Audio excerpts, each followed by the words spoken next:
नमस्कार, मैं अम्बे वर्मा और आप देख रहे हैं इंडिया टीवी न्यूज।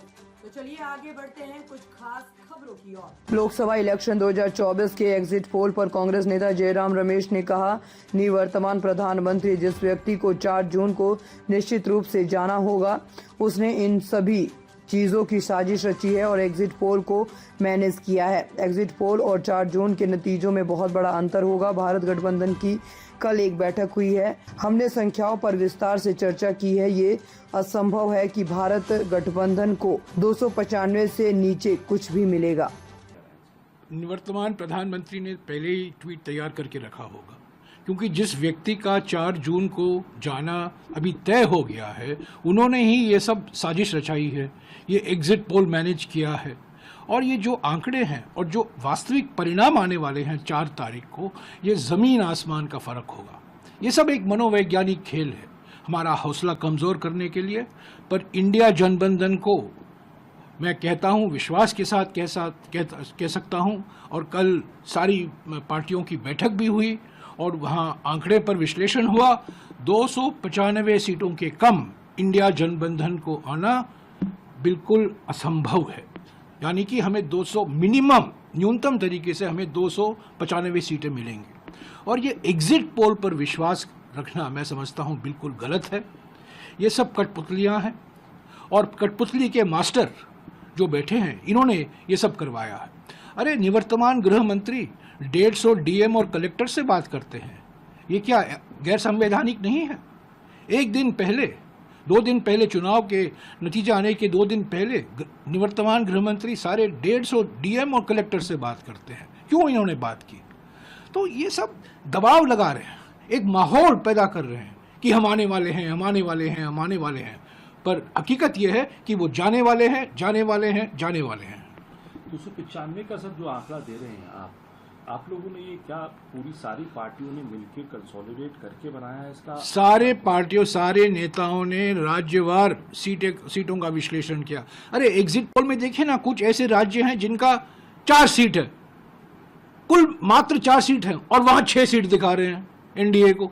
ऐसे कई राज्य हैं जो जितना सीट है, सीट से भी अधिक एनडीए को मिल रहा है।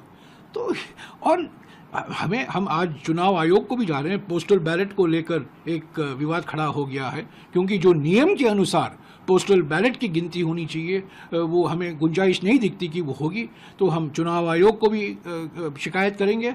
हमने 117 शिकायतें की हैं चुनाव आयोग को, 14 शिकायत सिर्फ निवर्तमान प्रधानमंत्री के खिलाफ, पर उस पर कुछ कार्रवाई नहीं हुई है।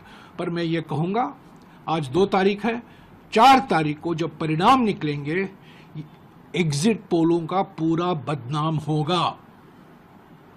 सर, इसके अलावा आपने ट्वीट किया और आपने कहा मास रिगिंग हो रही है। अजय माकन जी के ट्वीट को आपने कोट करते हुए कहा मास रिगिंग हो रही है। अजय माकन भी कुछ इंडिकेट कर रहे हैं कि पोल काउंटिंग एजेंट्स को बिल्कुल काउंटिंग एजेंट को वहां उपस्थित नहीं होने दिया जा रहा है, उनको भगाया जा रहा है। क्यों ये सब हो रहा है? ये दबाव लगाया जा रहा है ना। और ये इलेक्शन आयोग, चुनाव आयोग बिल्कुल देख रही है, सुन रही, देख रही है, पढ़ रही है। सब लोग जानते हैं, पर सब लोग चुपचाप हैं, सब लोग डरे हुए हैं। ये धमकी, ये देखिए, ये निवर्तमान प्रधानमंत्री और निवर्तमान गृह मंत्री शासन करने का क्या सिद्धांत है? धमकी दो और शासन करो, डराओ और शासन करो। यही तो कर रहे हैं, क्योंकि उनका जाना तय हो गया है, इसमें कोई 2 राय नहीं है। कर्नाटक में जो उन्होंने एग्जिट पोल दिखाया है, हम हंसते हैं इसको देखकर। कोई भी व्यक्ति जो कर्नाटक की राजनीति जानता है, मैं कर्नाटक से हूँ, मैं सांसद हूँ, राज्यसभा का सांसद कर्नाटक में, मैं जानता हूँ जमीनी स्थिति क्या है। हमने भी पोल करवाया है वहाँ, और जो एग्जिट पोल दिखा रहे हैं, हंसने की बात है। तो ये बिल्कुल साजिश है। एग्जिट पोल जो करवाया गया है इस बार, इस पर कोई विश्वास नहीं कर सकता। हमारे कार्यकर्ताओं का मनोबल गिरा नहीं है, हम डरे नहीं हैं। हमको धमकाया जा रहा है, पर हम धमकी में नहीं आएंगे। 4 तारीख को हम रहेंगे, उपस्थित रहेंगे, और आप देखेंगे 4 तारीख को ये निवर्तमान प्रधानमंत्री का जो मनोवैज्ञानिक खेल। ताज़ा खबरों से जुड़े रहने के लिए हमारे चैनल को सब्सक्राइब करें और बेल आइकन को दबाना ना भूलें, ताकि हर खबर की नोटिफिकेशन आपको मिलती रहे।